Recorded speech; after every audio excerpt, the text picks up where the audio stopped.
Hello नमस्कार साथियों, आप सभी का आपके अपने YouTube चैनल प्रबल एग्रो स्टडी में बहुत बहुत स्वागत है। साथियों, आज का जो टॉपिक है, सब्जेक्ट है, वो protected cultivation and secondary agriculture है। और ये जो है ये बीएससी एग्रीकल्चर 6th सेमेस्टर के सभी छात्रों के लिए काफ़ी महत्वपूर्ण वीडियो होने वाला है। ये साथियों इसका पार्ट 2 है। पार्ट फर्स्ट इसका मैं अपलोड कर चुका हूं, जिसका कि लिंक आपको डिस्क्रिप्शन बॉक्स में मिल जाएगा, या आप सर्च भी करके देख लीजिएगा।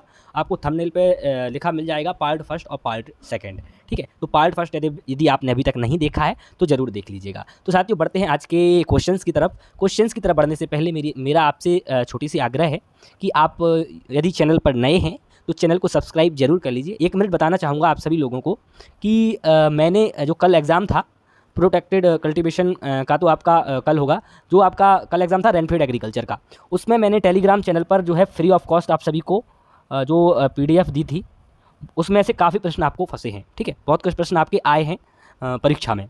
ठीक है, आपकी यदि वीडियो मुझे एक स्टूडेंट ने बताया, एक नहीं 2-3 स्टूडेंट्स ने बताया है कि आपकी वीडियोस जो देख के और आपने जो स्टडी मटेरियल आपके टेलीग्राम चैनल पर दिया था वो पढ़ लेता तो पास हो जाता, इतना उन्होंने बोला है। तो आप समझ सकते हैं, तो आपको टेलीग्राम चैनल जरूर ज्वाइन कर लेना है, लिंक उसका आपको डिस्क्रिप्शन बॉक्स में मिल जाएगा। ठीक है, तो जरूर से ज्वाइन कर लेना है, और जो नए साथी हैं वो चैनल को सब्सक्राइब कर लेंगे और अधिक से अधिक संख्या में अपने साथियों अपने मित्रों के साथ शेयर करेंगे, क्योंकि साथियों जब ज़्यादा लोग वीडियो को देखते हैं तो मुझे बहुत अच्छा लगता है और मुझे मोटिवेशन मिलता है आपके लिए अच्छी से अच्छा कंटेंट लाने के लिए। तो अब बढ़ते हैं हम क्वेश्चन की तरफ। तो पहला क्वेश्चन जो है वो है, डेयरी फार्मिंग का मुख्य उत्पाद क्या है?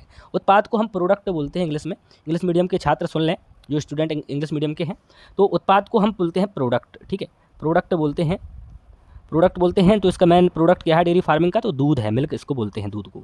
बढ़ते हैं अगले क्वेश्चन की तरफ। तो पोल्ट्री फार्मिंग में मुख्य रूप से किसका पालन किया जाता है? तो याद रखना है, जो पोल्ट्री फार्मिंग है वो मुर्गियों के पालन से संबंधित है पोल्ट्री फार्मिंग। ठीक है, एनिमल हस्बेंड्री जो है या लाइव स्टॉक बोल सकते हैं, वो आपका पशुपालन से है। एनिमल हस्बेंड्री या लाइव स्टॉक जो है वो पशुपालन से संबंधित है, याद रखना। और जो पोल्ट्री फार्मिंग है वो मुर्गियों के पालन से संबंधित है। अब बढ़ते हैं अगले क्वेश्चन की तरफ। तो देखिए ये काफ़ी महत्वपूर्ण प्रश्न है आपका। देखिए आपको घुमाया भी जा सकता है ऐसे प्रश्नों में, आपको यदि ये पता नहीं होगा तो आप सॉल्व नहीं कर पाएंगे कि जो मछली पालन जो है प्रमुख प्रकार की मछलियाँ कौन सी हैं? तो कतला, रोहू और मृगल हैं। कौन है?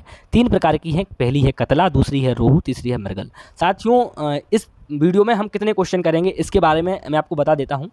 इसमें हम लगभग 40 से भी ज़्यादा क्वेश्चन करने वाले हैं। 40 से भी ज़्यादा क्वेश्चन करने वाले हैं। वीडियो जितना भी लंबा हो, 20 मिनट का भी हो सकता है, तो आपको पूरा ज़रूर देखना है। ये आपका कंप्लीट ही वीडियो है, पार्ट 2 है। पार्ट फर्स्ट और पार्ट 2 आपको देखना है, और उसके बाद आपको जो है टेलीग्राम चैनल पर मैं आपको आज शाम तक लगभग आपके एग्ज़ाम के पहले पहले डाल दूंगा आपका जो है टेलीग्राम चैनल पर PDF। मोस्ट इंपॉर्टेंट 100 या 200 क्वेश्चन भी हो सकते हैं इसी सब्जेक्ट के, तो आप उसको ज़रूर ज्वाइन कर लीजिएगा। ठीक है, टेलीग्राम को। तो ये आपका हो गया है। और एक क्वेश्चन और बनता है आपका मछली पालन या मत्स्य पालन से, तो इसको हम PC कल्चर बोलते हैं।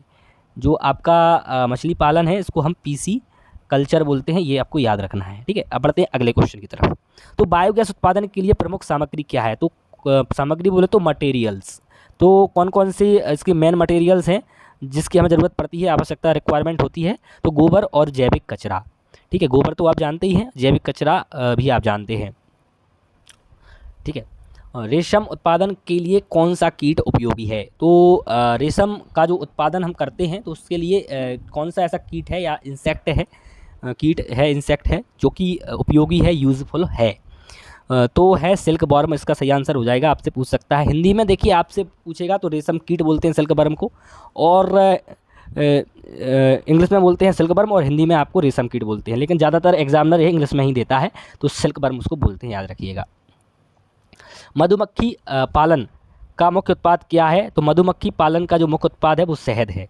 क्या है साथियों? तो मधुमक्खी पालन का मुख्य जो उत्पाद है वो शहद है। और एक चीज़ और याद रखिएगा, मधुमक्खी पालन का मतलब एपीकल्चर बोलते हैं मधुमक्खी पालन को। ये सब देखिए ऐसे ऐसे क्वेश्चन हैं जो आपके कम्पिटिटिव एग्जाम में भी पूछे जाते हैं, पूछे गए हैं और पूछे जाते रहते हैं।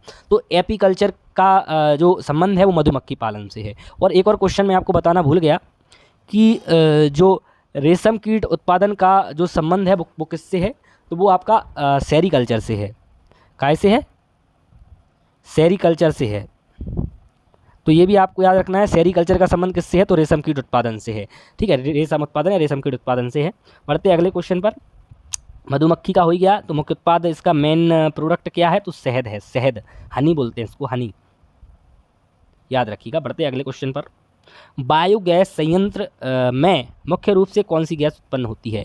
तो जो बायोगैस संयंत्र होता है उसमें मुख्य रूप से मीथेन गैस जो है वो उत्पन्न होती है या प्रोड्यूस होती है। अगला प्रश्न है, एग्रो फॉरेस्ट्री का मुख्य उद्देश्य क्या है? एग्रो फॉरेस्ट्री क्या होता है, पहले आपको ये जानने की आवश्यकता है। मैं देखिए आपको एक्स्ट्रा पॉइंट इसलिए बता रहा हूँ, वही पॉइंट बता रहा हूँ जो आपकी परीक्षा में पूछे जाने की संभावना है। तो एग्रो फॉरेस्ट्री का होता है कि हम जो कृषित फसलें होती हैं, जो कृषि की जो फसलें होती हैं, ठीक है, उनके साथ साथ क्या जो फसलों या क्रॉप्स होती हैं उनके साथ साथ जो है फॉरेस्ट ट्री को भी उगाना, ठीक है, जो फॉरेस्ट ट्री होते हैं उनको उगाना एग्रो फॉरेस्ट्री कहलाता है। ठीक है, क्या कहलाता है? एग्रो फॉरेस्ट्री कहलाता है, जो कि आपका मृदा और जल संरक्षण, इसका जो है मुख्य उद्देश्य होता है। क्या? मृदा का संरक्षण होता है और जल का संरक्षण होता है एग्रो फॉरेस्ट्री के कारण। और मैं बता चुका हूँ एग्रो फॉरेस्ट्री क्या होता है, फसल के साथ साथ, ठीक है, तो क्रॉप के साथ साथ आपका जो है फॉरेस्ट ट्री को उगाते हैं, तो वो आपका होता है एग्रो फॉरेस्ट्री, ये आपको याद रखना है। अब हम अगले प्रश्न पर बढ़ते हैं। डेयरी उद्योग में दूध का प्रसंस्करण कैसे किया जाता है? तो जो दूध की प्रोसेसिंग होती है, प्रसंस्करण को प्रोसेसिंग बोल सकते हैं इंग्लिश में, तो कैसे किया जाता है? तो उसका हम पाश्चुरीकरण करते हैं, पाश्चुराइजेशन बोलते हैं इंग्लिश में इसको, पाश्चुरीकरण या होमोनेजाइजेशन कहते हैं, होमोजेनाइजेशन भी कहते हैं। पाश्चुरीकरण आपको याद रखना है, ये वर्ड आपका काफ़ी परीक्षा में पूछा जाता है। तो दूध के प्रसंस्करण के लिए इसका हम प्रयोग करते हैं। वर्मी कंपोस्टिंग का मुख्य उद्देश्य क्या है? तो देखिए वर्मी कंपोस्टिंग का जो मुख्य उद्देश्य है वो जैविक खाद का उत्पादन है। क्या है? जैविक खाद का। तो वर्मी कंपोस्ट का जो है आपको पूछ सकता है, वर्मी कंपोस्ट का संबंध किससे है? तो केंचुआ से है। किससे है? केंचुआ से है, ये आपको याद रखना है। किससे है? देखिए साथियों, जो मैं आपको मटेरियल दे रहा हूँ, जो आपका जो मैटर है, ये जिससे आप पढ़ रहे हैं अभी क्वेश्चन, हो सकता है अन्य यूट्यूबर चैनल पर आपको ना मिले, उनके सब्सक्राइबर भले अधिक हैं, आप लोग उनको ज़्यादा सपोर्ट करते हैं, वो बात अलग है। जो आपके लिए रियल में मेहनत कर रहा है उसको आप सपोर्ट नहीं करते, वो बात अलग है। आप लोग देखिए अधिक से अधिक संख्या में शेयर किया कीजिए, मुझे बहुत अच्छा लगता है। देखिए जो आपको अच्छा मटेरियल दे रहा है उसको आप ज़रूर सपोर्ट कीजिए, या मैं हूँ या कोई है, आप ज़रूर उसको कीजिए। देखिए कई ऐसे चैनल हैं जो गलत उत्तर बता देते हैं और उनके 10-10, 20-20 हज़ार सब्सक्राइबर हैं, ठीक है, और इसको भी आप सपोर्ट कीजिए, प्रबल एग्रो स्टडी को। बस इतना ही मेरा आपसे कहना है। अगले प्रश्न पर बढ़ते हैं। बकरी पालन में प्रमुख नस्लें कौन सी हैं? तो बकरी पालन जो है उसमें जमुनापारी और बीटल जो है प्रमुख नस्लें हैं। और एक नस्ल और है बकरी की, मैं आपको बताना चाहूँगा, आपकी नॉलेज के लिए पूछ सकता है, कि जो बर्बरी है इसको शहर की बकरी कहा जाता है। ये मतलब शहर में अधिक पाली जाती है, मतलब ये एक जगह पर रहकर भी मतलब खूंटे पर बंधे बंधे भी ये अपना सर्वाइव कर लेती है, ठीक है। बल्कि अन्य बकरियों की अपेक्षा जो अन्य बकरी होती हैं उनको फील्ड में उनको ग्रेजिंग के लिए ले जाना पड़ता है, चराने के लिए ले जाना पड़ता है, ठीक है। और बर्बरी एक ऐसी बकरी है जो कि एक जगह रहकर भी अपना जो है जीवन यापन कर लेती है। तो मशरूम उत्पादन में किस माध्यम का उपयोग होता है? तो कंपोस्ट माध्यम का उपयोग होता है। किस माध्यम का उपयोग होता है मशरूम में? तो मशरूम उत्पादन में जो है कंपोस्ट का जो है आपका उपयोग होता है। साथियों, आप जब एग्ज़ाम देने जाएंगे, ठीक है, तो आपको हो सकता है ऐसे प्रश्न आपको ऐसे के क्वेश्चन आपको वहीं एग्ज़ाम में भी मिल जाएं, जैसे मैं करवा रहा हूं, ठीक है। तो आपको अच्छे से तैयारी करते रहिए। और आप सभी के लिए मैं एक और बेस्ट ऑफ लक कहना चाहूँगा। आप वीडियो को पूरा देखिए, पहले ही बोल दे रहा हूँ मैं आप सभी के लिए कि अच्छे से अपनी तैयारी कीजिए। मत्स्य पालन में पानी की गुणवत्ता का प्रबंधन कैसे किया जाता है? तो कैसे करते हैं मत्स्य पालन? बोले तो मछली पालन में पानी की गुणवत्ता यानी पानी की quality, water quality of water को का मैनेजमेंट कैसे करते हैं, प्रबंधन कैसे करते हैं? तो उसकी नियमित यानी रेगुलर उसको क्या करते हैं, उसकी जांच करते हैं, रेगुलर जांच करते हैं और जल परिवर्तन करते हैं, यानी जल को बदलते रहते हैं। जैसे तालाब में मछली है तो उसका जल परिवर्तन करते रहते हैं, जल को अदल बदल करते रहते हैं। डेयरी फार्मिंग में पशुओं की स्वास्थ्य देखभाल कैसे की जाती है? तो देखिए टीकाकरण और पोषक आहार के द्वारा की जाती है, याद रखिएगा। उनके पशुओं की जो स्वास्थ्य की देखभाल की जाती है वो टीकाकरण के लगा दिया जाता है, और पोषक आहार उनको अच्छा आहार मिले और उनको समय से टीकाकरण लग जाए, जिससे कि बीमारियों से उनका बचाव हो सके, ठीक है। रेशम उत्पादन के लिए कौन सी फसलें उगाई जाती हैं? तो कौन सी फसलें हैं जो कि रेशम उत्पादन के लिए उगाई जाती है? देखिए ये प्रश्न आपका डबल स्टार मार्क तो आप हर एक प्रश्न पर कर सकते हैं, लेकिन ये आपका मोस्ट इंपॉर्टेंट प्रश्न है। रेशम उत्पादन के लिए कौन सी फसल उगाई जाती है? तो सहतूत की फसल उगाई जाती है। कौन सी? सहतूत की। और सहतूत का जो बोटेनिकल नेम या वैज्ञानिक नाम, साइंटिफिक नेम बोल सकते हैं, तो वो मोरस अल्वा होता है। क्या होता है? ये आपका पूछा गया प्रश्न है पिछली बार, ये आपका बेनिफिशियल इंसेक्ट का जो सब्जेक्ट है उसमें पूछा गया था। तो मोरस अल्वा जो है इसका होता है, क्या होता है? वैज्ञानिक नाम होता है मोरस अल्बा। लिख लीजिए, मोरस अल्बा होता है सहतूत का वैज्ञानिक नाम। अब बढ़ते हैं अगले क्वेश्चन पर। रेशम उत्पादन के लिए कौन सा है? सहतूत है, याद रखिएगा। मधुमक्खी पालन में किस प्रकार के बॉक्स उपयोग होते हैं? तो कौन से बॉक्स हैं जो कि मधुमक्खी पालन, या जैसे हम बोल सकते हैं बी कीपिंग, मधुमक्खी पालन को, देखिए मैं एपीकल्चर बता चुका हूँ, बी कीपिंग भी आपसे पूछ सकता है। तो बी कीपिंग जो संबंधित है वो मधुमक्खी पालन से ही है। और मैंने बताया था एपीकल्चर, ठीक है, ये सब चीज़ें आपके लिए बहुत इंपॉर्टेंट है। एपीकल्चर भी संबंधित किससे है? तो ये भी आपका मधुमक्खी पालन से संबंधित है, बी कीपिंग से संबंधित है। तो हाइव बॉक्स का यहाँ पे प्रयोग करते हैं, इंग्लिश वाले लिख सकते हैं HIVE, हाइव बॉक्स, तो आप समझ रहे हैं BOX बॉक्स। तो हाइव बॉक्स का प्रयोग किया जाता है किसके लिए? ये आपका मधुमक्खी पालन के लिए। बायोगैस उत्पादन में मुख्य रूप से कौन सी प्रक्रिया उपयोग की जाती है? तो जो बायोगैस उत्पादन है उसमें मुख्य रूप से कौन सी प्रक्रिया उपयोग की जाती है? तो वो एनारोबिक डाइजेशन जो है उपयोग किया जाता है। एनारोबिक डाइजेशन, बायोगैस उत्पादन में प्रक्रिया उपयोग की जाती है तो एनारोबिक डाइजेशन उपयोग की जाती है। एग्रो फॉरेस्ट्री जो है प्रमुख फसलें कौन सी शामिल है? देखिए मैंने आपको एग्रो फॉरेस्ट्री के बारे में बताया, एक और क्वेश्चन यहाँ पे मैंने रखा है एग्रो फॉरेस्ट्री, एक और क्वेश्चन आपका आ गया है।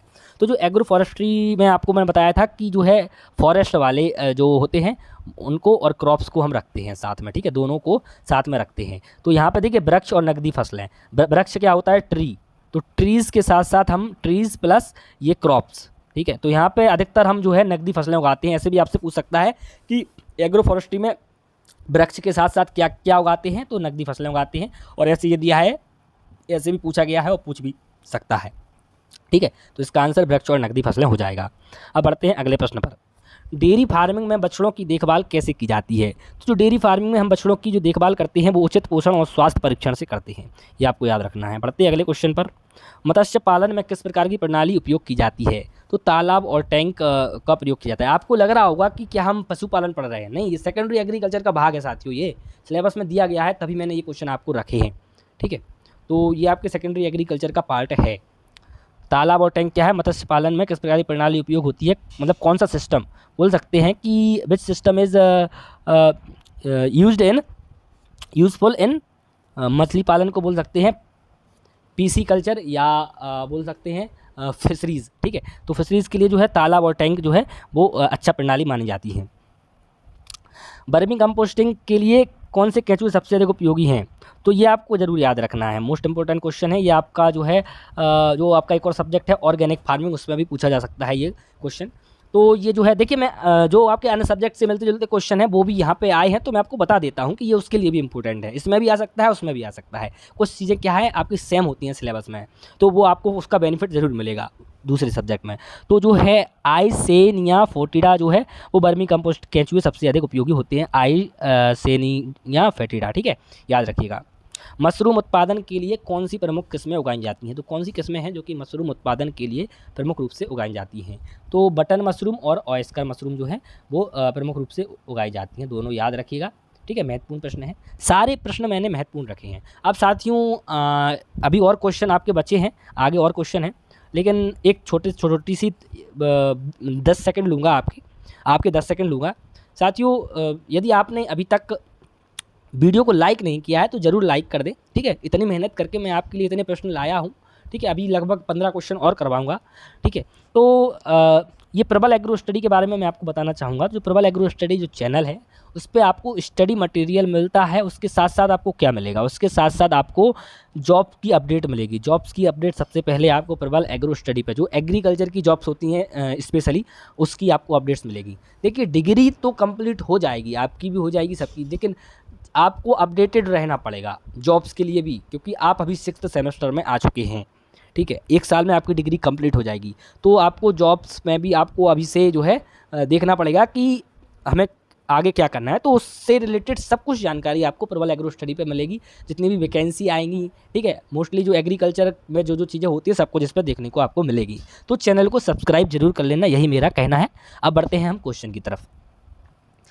बायोगैस संयंत्र में कौन सी प्रमुख सामग्री उपयोग की जाती है? तो जो है गोबर, ये क्वेश्चन हो चुका है। गोबर और जैविक कचरा, ये मैं पहले करवा चुका हूँ। दोनों का यहाँ पे देखिए, दोनों आप लिख लीजिए, जैविक और गोबर और जैविक कचरा यहाँ पे उपयोग किया जाता है, उपयोगी है बायोगैस संयंत्र में।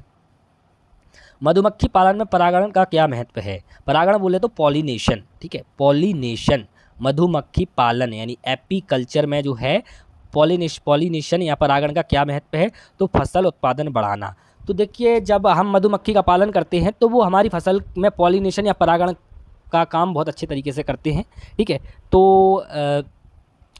तो हमारा क्या है, उत्पादन बढ़ जाता है, ऑटोमेटिक बढ़ जाता है। और लगभग टोटल जितना परागण, जो परपरागत फसलें होती हैं उनमें परागण करवाने का जो माध्यम होता है मधुमक्खी के द्वारा ही होता है। लगभग 90% परागण जो करवाती हैं फसलों में वो मधुमक्खी के द्वारा ही होता है। बाकी आपका जल, वायु, हवा, जो कुछ भी है उसके थ्रू होता है, ठीक है। तो ये हमारे अच्छे पॉलिनेटर बोल सकते हैं, परागण का माध्यम है। तो डेयरी उद्योग में दूध की गुणवत्ता को कैसे बनाए रखा जा सकता है? तो दूध की गुणवत्ता बोले तो क्वालिटी, मिल्क की क्वालिटी को कैसे हम रख सकते हैं, बनाए रख सकते हैं? तो तापमान नियंत्रित और स्वच्छता से। तो स्वच्छता का भी ध्यान रखना पड़ेगा। स्वच्छता बोले तो साफ़ सफाई, ठीक है। और तापमान नियंत्रण बोले तो आपका जो टेम्परेचर का जो कंट्रोल होता है वो सब चीज़ें, ठीक है। तो ये आपके 25 क्वेश्चन हैं आपके सेकेंडरी एग्रीकल्चर के। अब हम जो है प्रोटेक्टेड कल्टीवेशन के भी इसी वीडियो में देखने वाले हैं, जो कि हैंड रिटन नोट्स हैं मेरे, काफ़ी महत्वपूर्ण प्रश्न हैं, उनको भी आप देखिएगा। तो अब हम उन प्रश्नों को देखते हैं, उनको भी आप ज़रूर पूरी वीडियो देख के जाइएगा, वरना आप एक पार्ट मिस कर देंगे, बहुत बड़ा पार्ट आप मिस कर देंगे जो कि आपके एग्ज़ाम में आएगा, ठीक है। तो उसको भी आप देखिए, बने रहिए, पूरा वीडियो देखिए। ये देखिए, ये मैंने कुछ क्वेश्चन रखे हैं जो कि हैंड रिटन फॉर्म में है। तो इसमें देखिए, संरक्षित खेती के तहत सबसे ज़्यादा इस्तेमाल की जाने वाली सिंचाई विधि कौन सी है? तो आपको याद रखना है, ड्रिप इरीगेशन है, ड्रिप सिंचाई विधि है। संरक्षित कृषि के अंतर्गत इस्तेमाल की जाने वाली सबसे ज़्यादा विधि है, उपयोग की जाने वाली ड्रिप सिंचाई विधि है। ये सारे प्रश्न मोस्ट इंपॉर्टेंट हैं, डबल स्टार मार्क इस पर आप कर सकते हैं, हर एक प्रश्न। संरक्षित खेती का सबसे सरल रूप कौन सा है? तो नर्सरी बिस्तर है। कौन सा है संरक्षित खेती का सरल रूप? नर्सरी बिस्तर है। पॉली हाउस की दिशा क्या होनी चाहिए? क्या होनी चाहिए? उत्तर दक्षिण होनी चाहिए। क्या होनी चाहिए? मोस्ट इंपॉर्टेंट क्वेश्चन है, पूछा जा सकता है आपके परीक्षा में। तो उत्तर दक्षिण हो सकता है। आकार के आधार पर, ठीक है, अकॉर्डिंग टू साइज, ठीक है, ग्रीन हाउस को कितने प्रकार में किया गया है? कितने प्रकार के होते हैं? तो 6 प्रकार के होते हैं आकार के आधार पर, याद रखिएगा। उपयोगिता के आधार पर ग्रीन हाउस 2 प्रकार के होते हैं। कितने? 2 प्रकार के। सक्रिय ताप के लिए, शीतलन प्रणाली के लिए, ठीक है। तो एक होते हैं ताप के लिए, एक शीतलन यानी ठंडक के लिए होते हैं। देखिए, केले की फसल में मल्च की जाती है, तो जो है कौन सी मल्च हम करते हैं? मोस्ट इंपॉर्टेंट क्वेश्चन है, मोस्ट इंपॉर्टेंट। तो केले की फसल में जो हम पॉलीथिन मल्च करते हैं, केला कचरा, गन्ना कचरा, ठीक है। तो केले की फसल में इनकी हम मल्च कर सकते हैं, इन सब चीज़ों की। अब बढ़ते हैं अगले क्वेश्चन की तरफ। स्ट्रा मल्च किसके खिलाफ प्रभावी है? तो जो स्ट्रा मल्च जो है वो स्पंजी ऊतक यानी स्पंजी टिश्यू के खिलाफ प्रभावी है। फलदार पौधों के लिए काली पॉलीथिन गीली घास की आदर्श मोटाई कौन सी है? तो जो फलदार पौधे हैं उनके लिए काली पॉलीथिन और जो गीली घास की आदर्श मोटाई है वो कौन सी है? तो वो 200 माइक्रोन है। कितनी है? 200 माइक्रोन है, याद रखिएगा। अब बढ़ते हैं हम अगले क्वेश्चन पर। मल्च का सबसे आम उपयोग या उद्देश्य क्या है? तो मल्च का जो, जैसा कि मैं आपको पार्ट फर्स्ट में भी बता चुका हूँ, खरपतवार नियंत्रण है। क्या है? खरपतवार नियंत्रण। अब बढ़ते अगले प्रश्न पर हैं। अगला प्रश्न है, अमरूद की फसल में किस प्रकार की गीली घास आम है? तो जैविक गीली घास जो है वो आम है, किसमें या मुख्यतः उपयोग की जाती है? अमरूद की फसल में जैविक गीली घास। इंग्लैंड में ग्रीन हाउस का स्वर्ण युग क्या किसे कहते हैं? तो विक्टोरियन युग को कहते हैं। कौन किसे कहते हैं? विक्टोरियन युग को कहते हैं। इंग्लैंड में ग्रीन हाउस का स्वर्ण युग कहते हैं विक्टोरियन युग को, याद रखना है। देखिए साथियों, हर एक प्रश्न जो है मोस्ट इंपॉर्टेंट है, तो एक भी क्वेश्चन आपको मिस नहीं करना है। यदि आप कोई क्वेश्चन मिस करते हैं तो समझिए आप बहुत कुछ मिस कर रहे हैं, ठीक है। ये आप इस पर डबल स्टार मार्क करना चाहें, ट्रिपल स्टार मार्क करना चाहें, कर सकते हैं। ये आपका 2022 में पूछा गया क्वेश्चन है। CEA का पूरा नाम क्या है? BSc एग्रीकल्चर का जो है 2022 में पूछा गया क्वेश्चन है सेमेस्टर एग्जाम में। CEA का पूरा नाम क्या है? तो CEA का जो पूरा नाम है वो कंट्रोल एनवायरनमेंट एग्रीकल्चर है। क्या है? कंट्रोल एनवायरनमेंट एग्रीकल्चर है, याद रखना है, मोस्ट इंपोर्टेंट क्वेश्चन है। शेड हाउस विशेष रूप से उपयोगी होते हैं, मोस्ट इंपोर्टेंट क्वेश्चन। देखिए एंड में मैं अधिकतर मोस्ट इंपोर्टेंट प्रश्न ही रखता हूँ, ये आपके अंत ही चल रहा है। देखिए अब नहीं है क्वेश्चन, 2 क्वेश्चन ही है। शेड हाउस विशेष रूप से उपयोगी होते हैं, तो शुष्क क्षेत्र में उपयोगी होते हैं शेड हाउस, और ग्रीन हाउस जो है वो ठंडे क्षेत्रों में होते हैं उपयोगी। तो ये आपके प्रश्न इतने महत्वपूर्ण हैं कि आप सोचिए कि आप एग्जाम में देख लेना आपको इनमें से कितने प्रश्न देखने को मिल रहे हैं। तो आपको क्या करना है, बस आपसे मुझे एक ही चीज़ की उम्मीद है कि आप ज़्यादा से ज़्यादा संख्या में इसको शेयर करेंगे। और यदि आप इसका पीडीएफ चाहते हैं, जो मैं पीडीएफ जो मैंने कल दिया था, तो मैंने अपने टेलीग्राम चैनल पर ही दिया था, तो आप ज्वाइन जरूर कर लेना टेलीग्राम चैनल को, ठीक है। और हमेशा आप प्रबल एग्रो स्टडी के साथ जुड़े रहिए। और आज भी मैं आपको पीडीएफ शाम तक दे दूंगा, गारंटीड दे दूंगा, ठीक है। अभी बन के तैयार होने वाला है, जैसे ही तैयार हो जाएगा मैं आपका डाल दूंगा, तो आप वहाँ से पढ़ लेना। लगभग 100 क्वेश्चन उसमें दूंगा, तो आराम से आप पढ़ सकते हैं 100 क्वेश्चन, कोई बड़ी बात नहीं, 1 घंटे में बैठ के आराम से आप पढ़ लेंगे। तो पीडीएफ दे दूंगा, लेकिन आपको क्या करना है, इस वीडियो को अधिक से अधिक शेयर करना है। ज़्यादा लोग देखेंगे मेरे वीडियो तो मैं आपके लिए और भी स्टडी मटेरियल लाऊंगा, ठीक है। तो बस इतना ही आपको करना है, ठीक है। और आपको ऐसे ही पीडीएफ में देते रहूँगा, आपको बस शेयर करना है और अधिक से अधिक संख्या में सब्सक्राइब करना है। आप लोग क्या करते हैं कि ज़्यादा संख्या में देखते तो हैं, ये तो मैं कह रहा हूँ कि आप लोग देखते हैं, लेकिन आप लोग क्या लाइक नहीं करते, सब्सक्राइब नहीं करते सभी लोग। तो मुझे बहुत बुरा लगता है कि मैं आप सभी के लिए इतनी मेहनत कर रहा हूँ और आप इतना सा काम मेरा नहीं कर पा रहे हैं कि आप लाइक सब्सक्राइब नहीं कर पा रहे हैं वीडियो को। ये आपके ही लिए मटेरियल बन रहा है, तो आप नहीं करेंगे लाइक सब्सक्राइब तो कौन करेगा, कोई और थोड़ी ना आएगा भाई, आपको ही करना पड़ेगा। तो ठीक है साथियों, इसी के साथ इस वीडियो को हमें यहीं पे एंड करता हूँ वीडियो का। और ऐसे ही जुड़े रहिए प्रबल एग्रो स्टडी के साथ। Best of luck for your exam, अच्छे से अपनी तैयारी कीजिए।